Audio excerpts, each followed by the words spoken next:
Hey, I'm Bree, and this is my sister Jules. I'm an English teacher. And I just heard some juicy tea.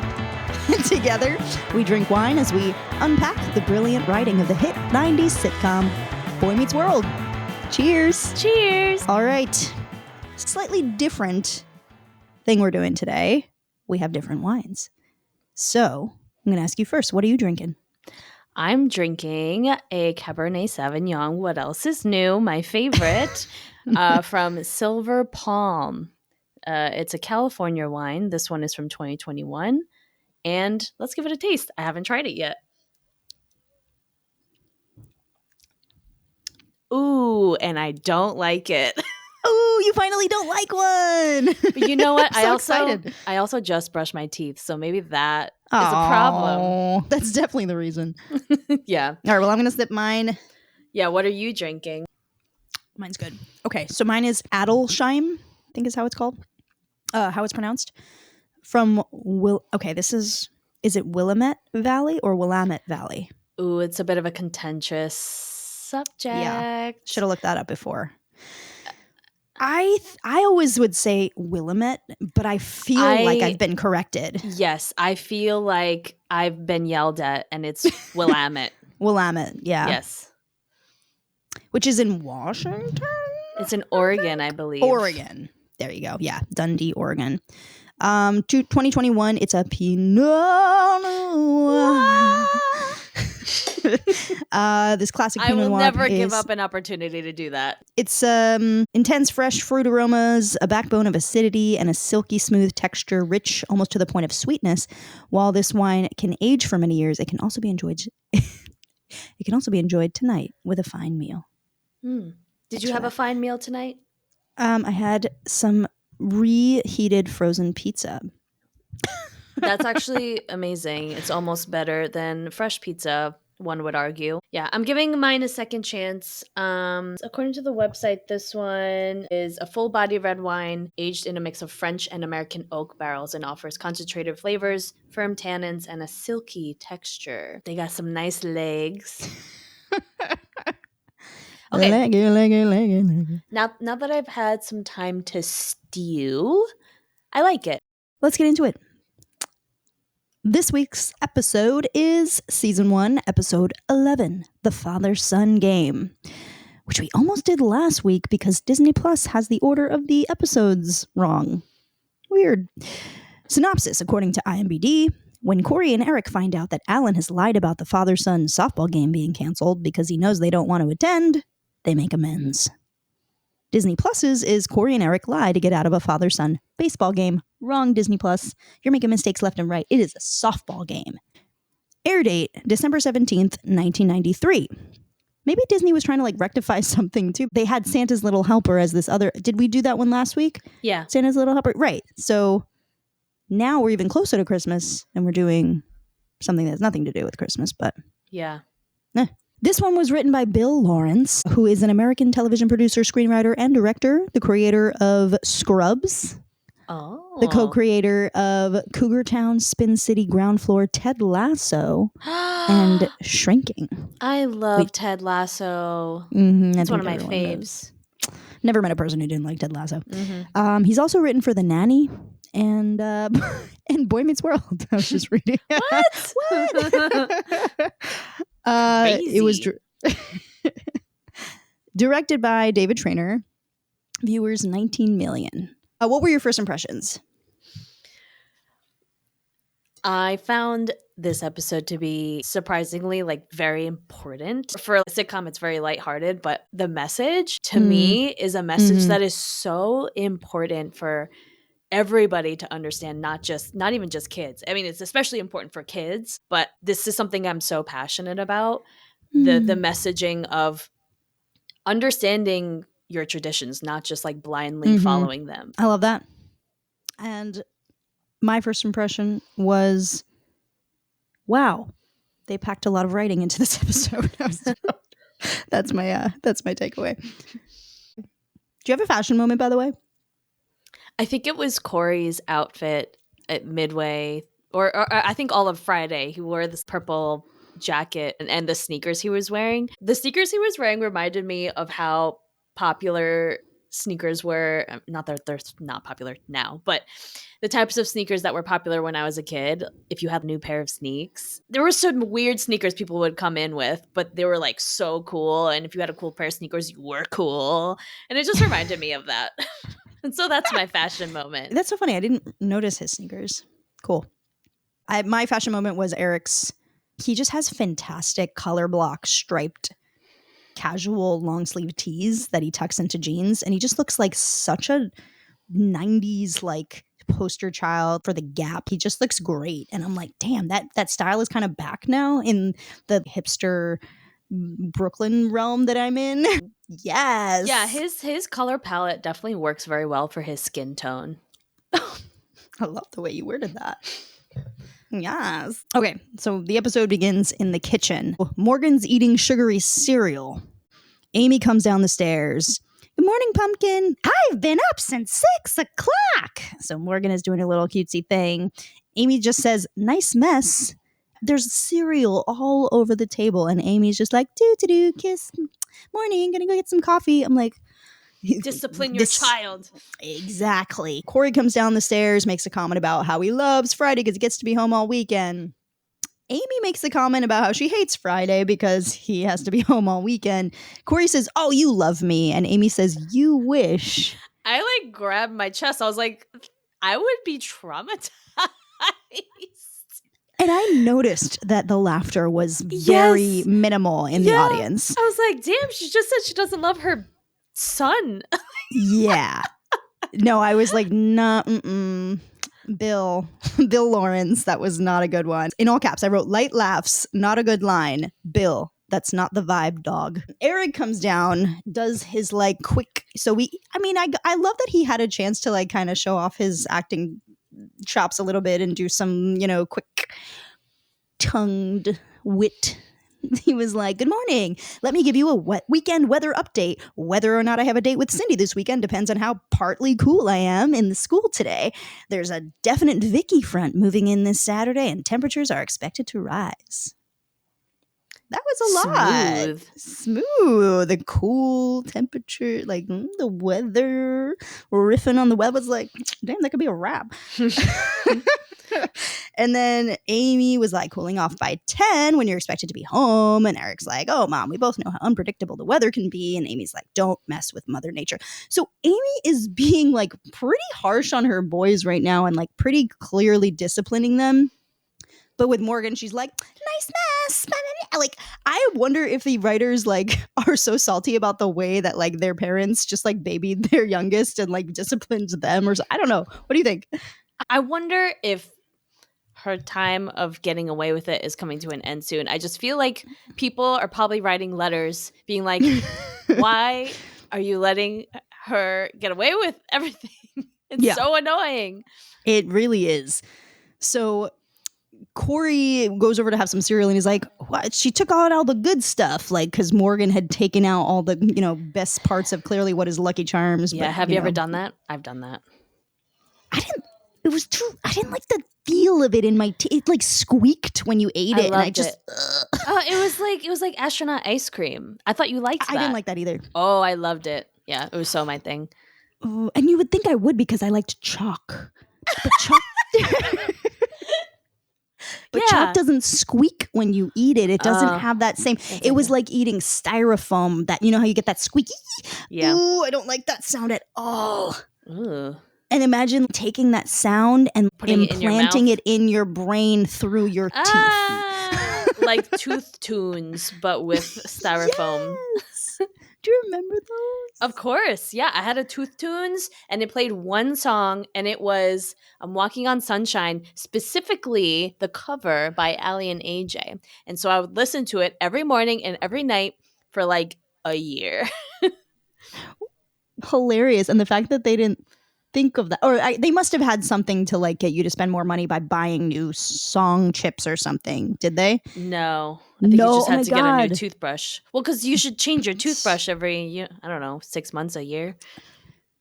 That's a really long time to be listening to the same song every day. Anyway, so Morgan's taken all the best parts of the Lucky Charms, and that's why she has the cereal spread out all over the table, because she was trying to find all the best Lucky Charms. And she had placed them in a bowl, and she was just eating pure sugar, which Amy is like, honey, what are you eating? This is just pure sugar. Like, so she starts to kind of discipline her. But it was annoying to me how long it took her to like realize that that's what the mess was and that that's what she was eating. Anyway, Amy says, why don't we go up to your room? And Morgan's like, how come? How come? How come? How come? How come? Amy says, because then we might make it to your bed before the coma. And Morgan goes, coma, coma, coma, coma, coma. I will say that was kind of fun. I've been up since 6 o'clock, she repeats. Okay, they go upstairs. Alan comes down, tosses up a line, don't waste this, honey, have her paint the house. Use the perk. He takes his baseball glove out of the oven, and Alan's like, hi, Corey, hi, Eric, and hello, Brooks Robinson Deep Pocket Fielder's Choice Model. How are you feeling today? All warm and broken in? And Eric's like, Dad, most people put their gloves under the mattress to break them in. Do you remember what our cousins used to do? By the way, listeners, we have about roughly 2,000 male cousins. Yeah. And they all played baseball. So what did they used to do? They would run over the mitt with a car.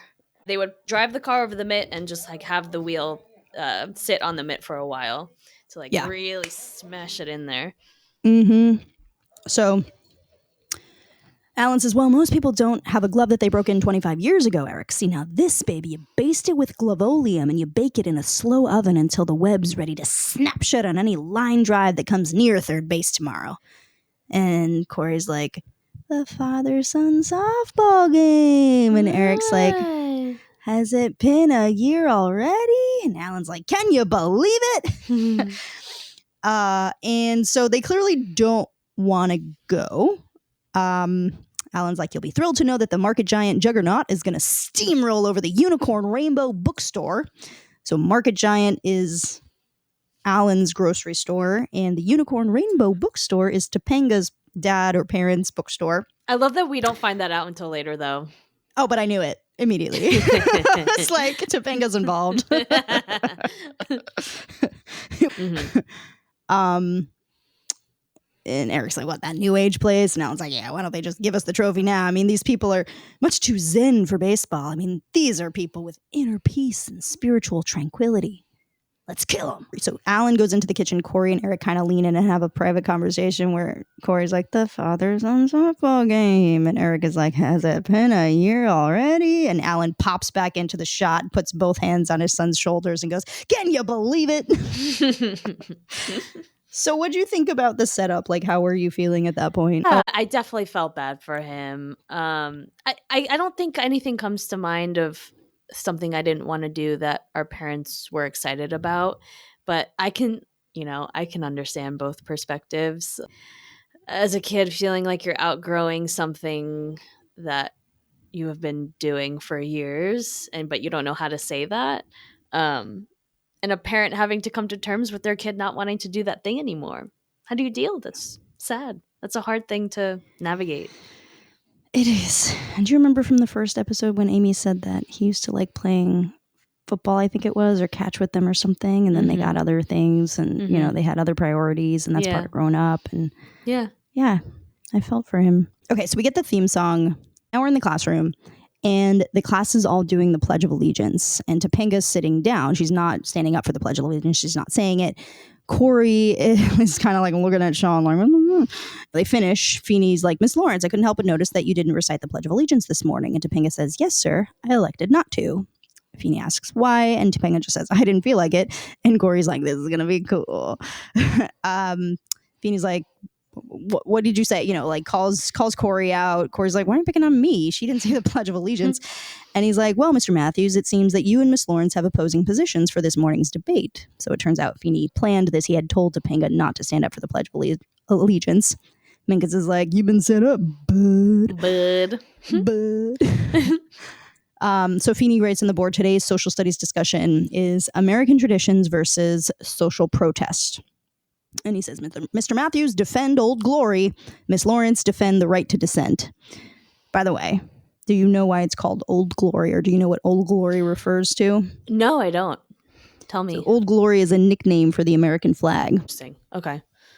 Anyway, so he's telling Cora to defend Old Glory. Topanga, defend the right to dissent. And Topanga's like, just because it's tradition doesn't mean you have to do it. And Cora's like, his first argument is like very much what a kid would argue. He's like, it's the Pledge of Allegiance. It takes 10 seconds to say. Why can't you just say it and make everyone happy?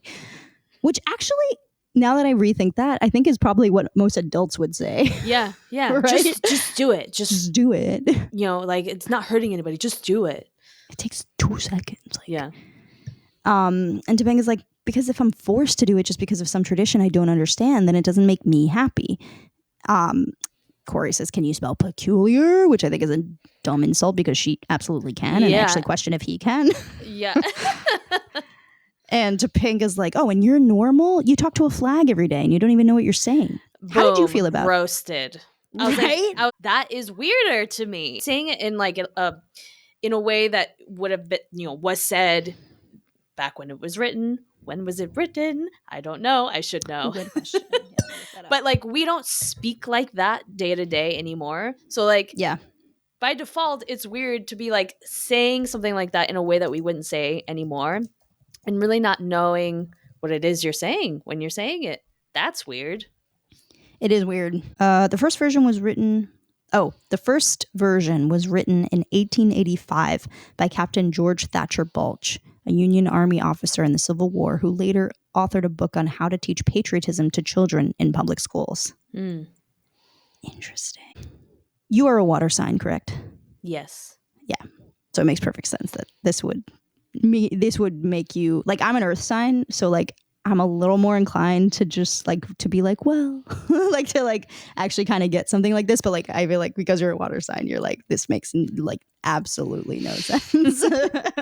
What is the nature of my sign that suggests that? As an earth sign, my perspective on things like this is we all have to relinquish something in order to kind of opt into this social contract that we've all signed in order to feel a sense of community to keep each other safe. And so that's very earthly of me, right? I'm like, I need solid ground. And if we all kind of agree to these rules, then we all can be safe and feel secure in this social community that we've built, right? Yeah. And which is giving, it takes 5 seconds, just do it. Literally, and it just gives us a sense of like community, and it helps us feel like we're all like one and together, and it just like, and there's like a safety in like kind of dipping our toes in the past and like reminding ourselves of like where we came from, and like, I don't know, like I just like, again, earthly. And then for water signs, I feel like just exactly like Topanga, like just it's questioning. It's a literal piece of cloth. Like it doesn't make any questioning the actual, like you're looking at the very basic reality of it, and you're just like, it doesn't actually make any sense. Yeah. No, that's so you can't think of it like symbolically, That is me. Yes. I think about things very literally. I have a hard time thinking abstractly and speaking in terms like that.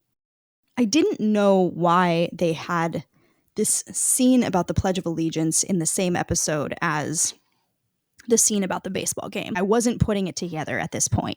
And at this point in the episode, I was feeling things were very disjointed. We had this Morgan cereal scene, and then we had this baseball game kind of plot thrown at us and opened up, now we need that resolved. And now we have this debate about social protest and dissent. I was like, wait, what?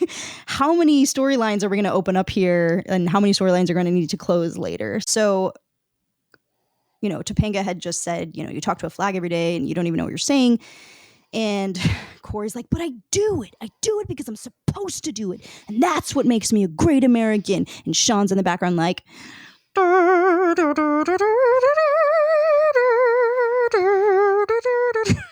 and Corey just continues, that's what makes this country great. That flag, because that flag gives us the right to have this discussion. And this discussion is the most important discussion we will ever have. And then the bell rings. And everybody's which was like, so confusing because Feeney had like literally just started the class. Oh yeah. He was like, and today's discussion is like how that class was 2 minutes long. So the bell rings and Corey like hightails it out of there and completely abandons this extremely important conversation that he was saying was, you know, the most important thing in the world. So we're in the cafeteria. Corey and Sean are discussing how parents make kids do stuff on their only days off. Like 6th grade isn't enough on their plates. Minkus comes over with his tray. Only 3 days till Monday. I laughed so hard. And you know he meant it. He's so excited to be back on Monday. He knows that there's like a math test on Monday that he just can't wait to get to. So Minkus has left his tray on the table and he's gone to get an apple. And Corey is going on a rant about how important his weekends are. And he starts to like go through his taxing Saturdays of like going to the comic book store and playing video games and eating pizza and then hanging out with Sean. Corey says one line. Sean says, Minkus left his hamburger here. Corey's talking. It's very hard for me to be alone with Minkus's hamburger. Corey says something, especially when it's just sitting there begging for more salt. Opens up a salt shaker, empties the salt shaker onto the burger. And this is when I actually laughed. He's like, I don't know if this is a personality disorder with me or what. So hard. That was hysterical. It was. The line itself and the way he said it, I was like, that was amazing.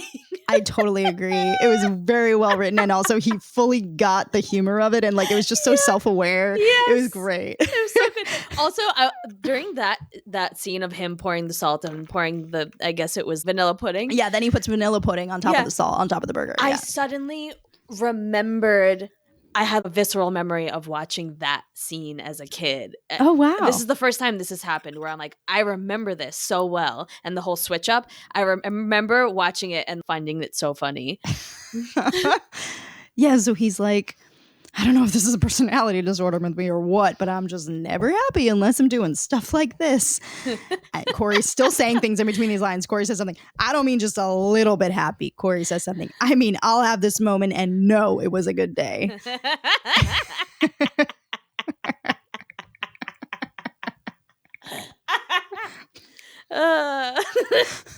So Corey ends his rant by saying he can't add a father-son softball game to his heavy load. And Sean agrees with him. And then Minkus returns. And Minkus is like, hey, did you do something to my hamburger? And Sean's like, yeah, I'm doing something to his hamburger. Me doing something to his hamburger gives me my jollies. Which, first of all, kind of a dirty joke. But also, second of all, hilarious. Because it clearly does. Yes. No, but he delivered that line so well. Because did you notice his legs? He was shaking his legs. He was like... His legs were telling that he was lying. He's a very good actor. Yes, totally. So Minkus outsmarts Sean by kind of doing that scene from Princess Bride where he's like, Shaquille O'Neal, look. And they're like, oh. Obviously don't believe him, but they do look. And then he switches the burgers. And they know that he switches the burgers. No, he doesn't switch the burgers. Yeah. He pretends like he's doing it, but he just picks them up and puts them back down on the table so that when they look back at him, they know, quote unquote, that the burgers have been switched, but they actually haven't. So then Sean basically says, make us look over there. What does he say is over there? I forget what he says. Yeah, I can't remember what he says is like over there, but he gets Minkus to look away and then he actually switches them. And then Sean ends up with the bad burger and he takes a bite when Minkus leaves. Minkus ends up going and John's like, why do they think he's so much smarter than us? And takes a bite. And then Corey's like, because he is. Because he is, isn't he? Then we're on the patio, and so sad. Alan is out there, and he's throwing the ball at one of those like trampoline nets that boings the ball back to you. So boing, boings the ball. Corey and Eric are like, oh God, he's out there. The game's coming up. How do we get out of this? And Amy overhears and confronts them about it. And they're kind of asking her to help them get out of it. And she's like, I can't believe neither of you are willing to give up a couple of hours on a Saturday to do something your father is really looking forward to. Like, really? And when you think of it like that, you're like, really? You won't give up like 2 hours on one Saturday in an entire year? Yeah. To play a baseball game with your dad? Yeah, like, which.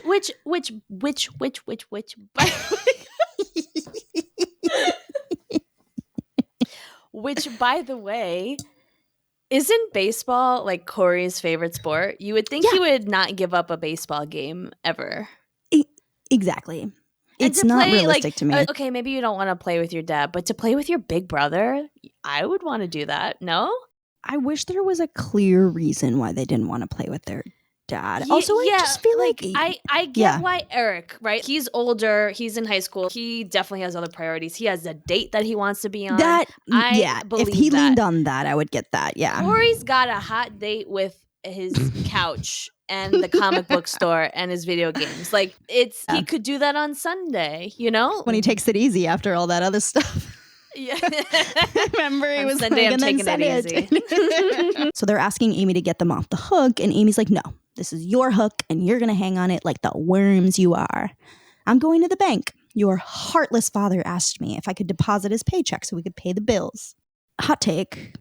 I low-key support when parents remind their kids that they pay for their lives. What do you think of that? Yeah, like... Okay. Little nuggets of, hey, we just don't live in this magical house where things appear and you have this life laid out for you. Yeah. We do all of this to keep this house running and to keep you guys alive. Remember that. Morgan comes down and is like, where are you going? Where are you going? I want to go too. And Amy's like, no, there's long lines at the bank and it's boring and like you should just stay here. And Morgan's just like, I'm going with mom to the bank.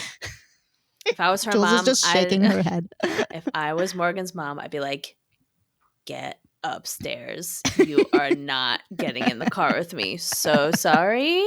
It's not happening. So we're in the bedroom and Corey and Eric are brainstorming ways to get out of the game. Eric's like, it's a father-son game, not a father-son's game. So only one of us has to go.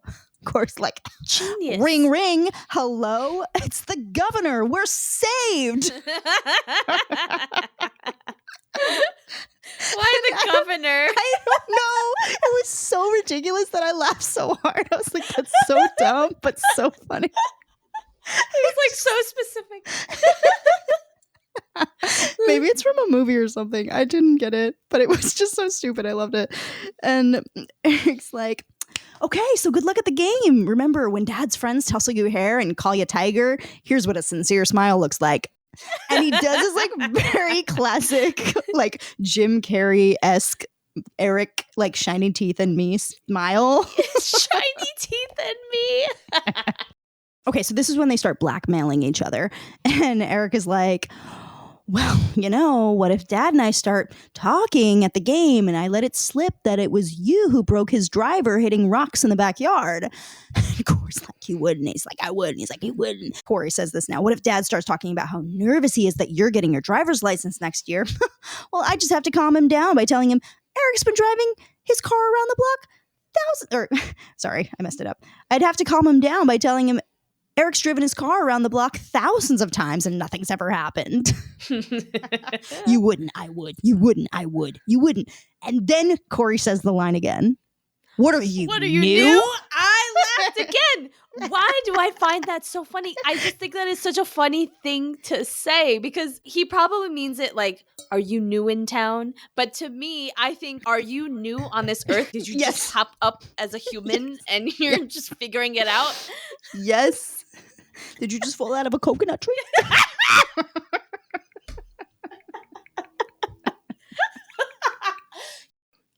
So basically they come to a point where they're like, may the best excuse win. And they both start running down the stairs to get to Dad first with their, reason why they can't get to the game.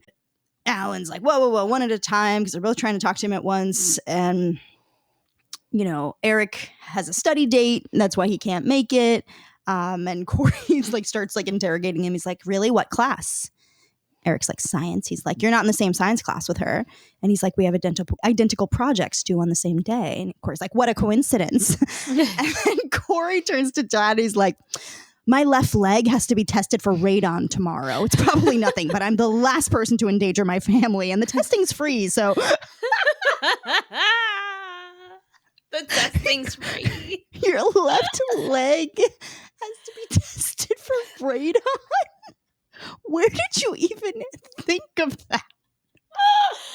And how did he determine that is what needs to happen? What led up to him getting the information, you need to get tested for radon, specifically on this leg? Also, the testing's free. He just took it so far, like he had an appointment. And it was his left leg specifically. So Alan is like, all right, guys, the game has been canceled. Did you believe that the game was canceled when you heard him say that? I kind of did. I did too. I believed it. Yeah. Like an idiot. I mean, he's a good actor.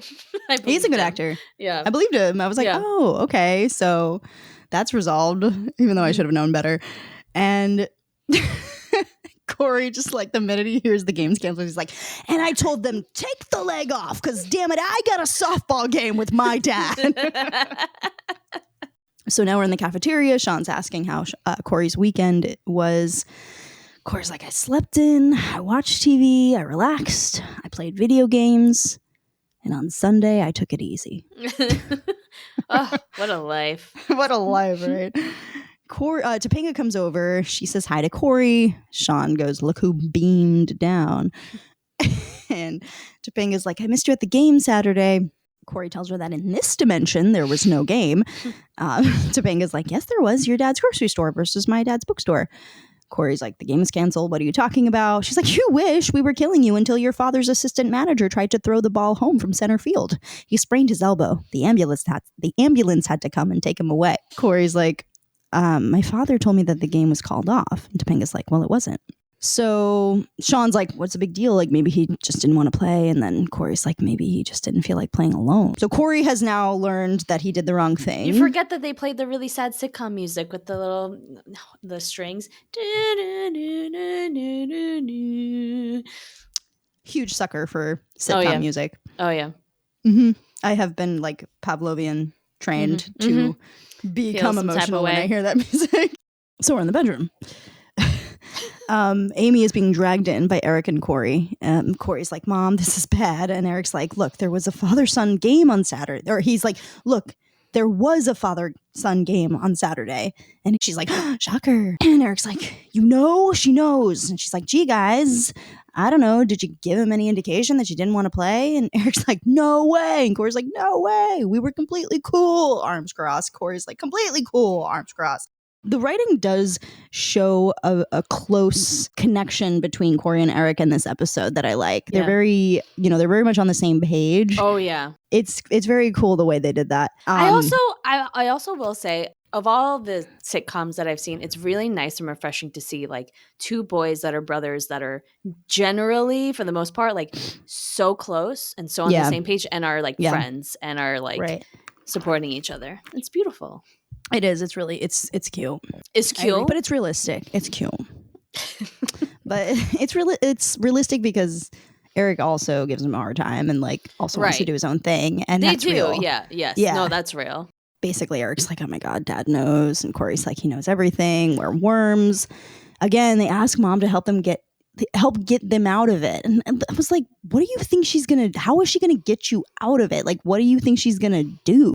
I think what they mean by that is like she knows how they really feel about it and they're hoping that she is the one to let him down easy because they don't want to do it because they don't want to hurt his feelings, but they're like, maybe Mom will do it. So we're past the game now, right? So they know that he lied to get them off, right? But they wanted her to do that in the first place, right? Like they wanted her help. But now they want her to help basically make it so that he's not hurt or upset about it. Mm.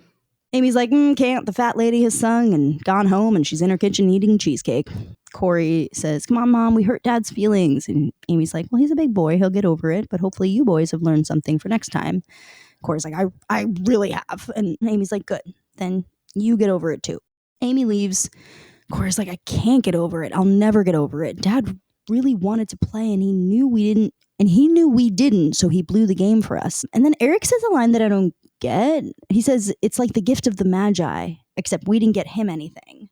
Do you know what the gift of the Magi was? I thought it was like frankincense and myrrh. I had to look it up. So you're right in the sense that the Magi were the three Kings. The three wise men. Three wise men, yes. But the gift of the Magi was it's a short story. Yes. From the early 1900s. I did my little cliff notes again, and it's about a loving couple who are so in love, deeply in love, and they want to give each other Christmas gifts, but they're poor, so they sacrifice something that they treasure in order to give their love something. What do they sacrifice? I didn't get that far in my God, I want to read the story now. You should read that story. Okay, I'm going to read that story. Oh, okay. I'm like really embarrassed that I didn't know that reference. I want the listener to know that I taught Brie something today about literature. That's all I have to say. So, of course, like, we're bad sons. You know, they don't feel good. Of course, like, I have appendicitis, but he touches his heart. Eric's like, you have heartis. You know, that's not your appendix, that's your heart. Eric, of course, like, I have hearticitis. Ha, ha, ha, ha. Okay. Kitchen. Leonard Spinelli is here. Yay, Leonard! Yay! We love him. He has a sling because he was the one who needed the ambulance at the game, of course. And he's got a box of groceries. And he's like, Mr. Matthews, Leonard Spinelli, I work for your father down at the grocery store. Eric's like, we know who you are, Lenny. We're the ones that called you. And he's like, yeah, I know. And it was a rare treat. But since you never called me before, I thought I'd give you one last chance to make sure you got the right guy. Of course, like, did you get the stuff we asked for? Then we got the right guy. In the box is like ground chuck, hamburger buns. Corey and Sean are basically planning on throwing a barbecue to make up for everything they did for Dad. They're going to try to do this like guys only father-son barbecue bonding session. So Leonard kind of weasels his way in.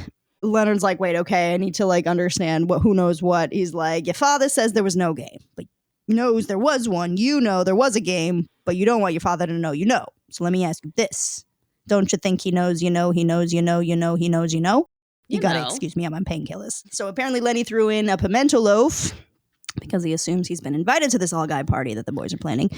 Corey and Eric try to almost do the same thing that they were doing with their dad, where they were like, trying to make up an excuse again to get out of something, to get him to not come. And I was like, have you boys learned nothing? So they finally admit that they'd be delighted if Leonard would attend, when Leonard reminds them that he has never injured himself before, but he's like done himself vast emotional damage or something. And he's like, vast emotional damage. And they're like, all right, you can go. Now we're on the patio. It's nighttime. They're grilling. I do remember this scene, actually. Like, talk about a scene that you remember.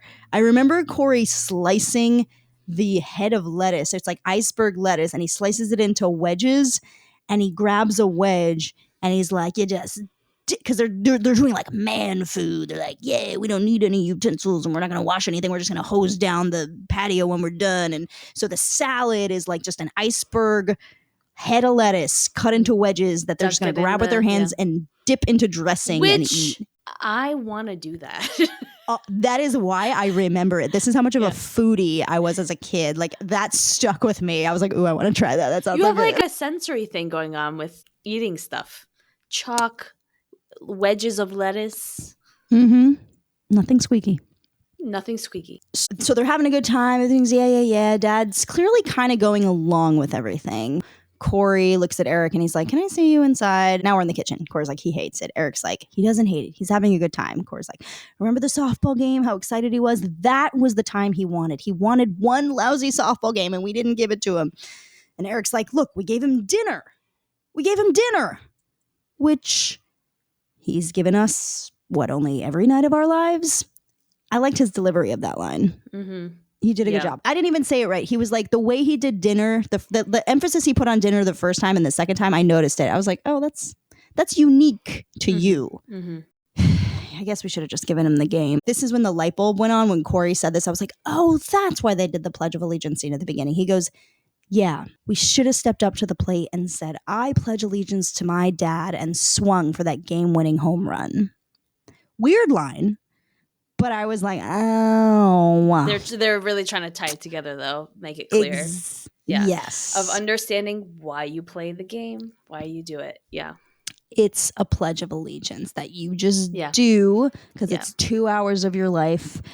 And it's at once a year. And it just shows that you are loyal to your dad, and it's I don't know. Actually, how do you make that connection? When I think about the tie, right? Because I did understand it. They have been doing that game every year, so it's their tradition. And I think over time they've forgotten why they do it.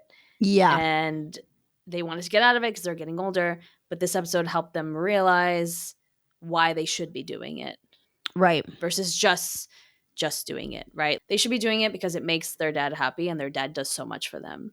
Yes.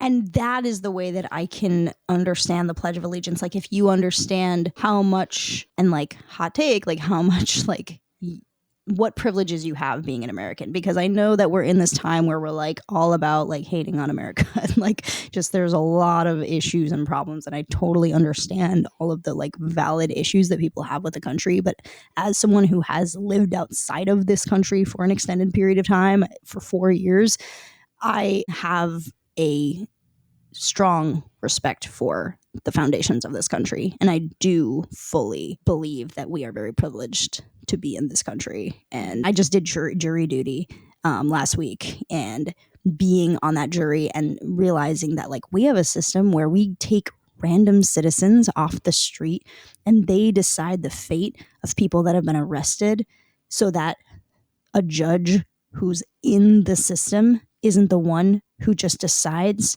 on the fates of random citizens. That is democracy at work. Mm-hmm. That is really, everybody should do jury duty. I'm glad that you're saying this actively on jury duty, not like, I hate my life. Listen, I'm so glad I actually just remembered this to talk about this, because I'm having a moment right now where I'm realizing how connected it is to this episode, because I was like that. I was totally like that in the beginning. I was like, I did not want to get chosen. I was annoyed when I got chosen. I was like, I was tired. It was like exhausting and boring, and I just didn't want to be there. Yeah. And then when it came time for deliberation, suddenly I was like, oh my God, like this person's future, their life is in our hands, like the 12 of us. And it started to like hit me that like, this is unbelievable that we do this. Like and as a person in this country, as a person on trial, it must be so relieving to know that there are just average citizens there of different walks of life going to determine that for you, versus somebody in a judge's position that you can only assume might be corrupt to some degree. Well, that's the thing. Exactly. Yeah. We don't have this like system that's closed off and internal and like, oh, they're going to decide what happens to us. It's not us and them. It's checks citizens. and balances at work on the most basic level. 100%. You can hold reverence for something and also have criticism for it, as you should, right? Because if you just have criticism, it suggests that you don't care to fix anything. But if you hold reverence for it, you want to support it. You want to fix whatever issues are happening so that you can make the best community, government, country that you live in. Yeah. That's why, like, I don't believe in like blind support. I don't believe in blindly saying the Pledge of Allegiance. You should understand what you're saying and why you're saying it and what it means to you when you say it. And that's the ideal situation, right? That you know what you're doing when you're doing it, and you're not just doing it because you're supposed to do it. So if I were ever to be chosen for jury duty in the future, I'd still probably be like, but I would have a little more reverence for the whole. It's never not going to be inconvenient. Never, yeah. We're in the classroom, and Feeney is like, all right, class. When we were last in social studies, we were addressing the issue of social dissent. Topanga says, I've thought over my position, Mr. Feeney, and not only do I not want to say the Pledge of Allegiance, but I also do not want to wear shoes. And Sean's like, we who sit behind you object. And Corey says that he's thought it over, and he hasn't changed his position, but he can argue it better now. And Feeney's really impressed and surprised, and he's like, the floor is yours. And Corey's like, at first, and Corey, by the way, stands up at the front of the room, and he says, at first, I thought we should just say it because it's a tradition and it's the flag. But now, I think it's dumb to do something and not know why you're doing it. And Feeney's like, and what conclusion has that led you to? And Corey says that if there's something you care about, like the country you live in or the father you have, then allegiance, which means, and he takes out a piece of paper and he opens it and he's clearly written down the definition of allegiance. And he says, noun, loyalty or devotion to a government or group, or a person. He basically was like that if there's something you care about, like the country you live in or the father you have, then allegiance is something you should show. And Feeney's like, so then you believe that you should respect the traditions of that government or group or person. And Corey's like, yeah, I should have. And Feeney says, or a teacher? The bell rings and everyone leaves. And then Corey comes back in the room and says, or a teacher. I got so emotional. Oh, did you? I did. Oh, like, well, because did you see Mr. Feeney's face when he said that? Kids buying in. I don't know what it is. It always gets me. I hope that this is a turning point for Corey. He always is a kind of a scooch though, and like Feeney always has to kind of keep reminding Corey to have reverence for what Feeney is like doing for him. We're in the living room. Alan's turning off lights and locking doors, and he picks up a doll and kind of cleaning up at the end of the day. And Corey and Eric come down the stairs, and Alan's like, why aren't you guys asleep? And Corey's like, we couldn't sleep, Dad. Eric's like, yeah, we got something on our minds. And Corey's like, yeah, it's really dragging us down. Alan's like, come on, you guys threw me a barbecue. We're even. Corey's like, nah, we're way past that, Gil. We never found out the score of the father-son softball game. And Alan's like, we got creamed 18-3. And Eric's like, you let those sandal-wearing, crystal-packing, brown rice-eating veg heads walk all over you? And Alan was like, hey, I wasn't even there. And Corey's like, well, whose fault is that? And Alan's like, yours? And I was like, exactly. And Corey was like, no, it isn't. Traditionally, it's the son's part of the game not to want to go. And Eric's like, it's the father's part of the game to make us go. Corey's like, you didn't make us go. And Eric's like, you didn't play the game. Corey's like, you broke the tradition, Dad. And I figured that's why we lost. Eric's like, yeah, but seeing as we're bucking tradition, why do we have to wait a whole year to play another father-son game? So they agree to challenge the Unicorn Bookstore to another game this weekend. High fives all around. And that's kind of the end of the episode. And then we get like the button at the end where Corey and Eric come in and Corey's like, yes, victory. So they beat the Unicorn Bookstore. Eric's like, carnivores 36, Brussels sprouts 9. And Alan comes in and he's clearly very injured and very sore, and he's fighting for his life. Corey gives him a high five, which is hilarious. He's like, high five! And Alan's hand is like limp, and he's like, ugh, and Corey just like smacks it. Yeah, the way he does that was hysterical. Did you notice that? He's like, reach underneath. So what are your takeaways? Something that I will take away with me is to try to be very conscious moving forward about things that I do that feel robotic in the sense that like I do it all the time. I don't even think about it, and just stop every once in a while and really think, why am I doing this? What is the reasoning for this? Why do I do these things? Trying not to just kind of go through the motions. You're not doing it because you feel like you have to be there because you're always there. So sometimes just take a step back and be like, why am I here? What does this really mean to me? I think that's beautiful. I have that takeaway too, 100%. I'm going to extend it to, I need to make sure that I'm teaching my students why we do certain things. If they're ever feeling like disconnected from some kind of system that, some kind of tradition, using that word loosely, that we have in school, I want to always make sure that they understand why we're doing it. And I will say that I generally am always explaining that to them, because I do always kind of assume that they don't get why we do certain things. Yeah. So I would even say, take it a step back and be like, do you know why we're all here in this place of learning? Why are we all gathered here today? Yeah. I do that stuff all the time. I'm always making them deconstruct everything that's happening always. And I want them to understand why I'm making any choices I make ever. Mm-hmm. And it's generally how I gain their buy-in and their respect. Thank you so much for listening. Rate and review us 5 stars, 5 stars. Follow us at Boy Meets World Podcast on Instagram. The name of the wine that I had was Adelsheim. Adelsheim.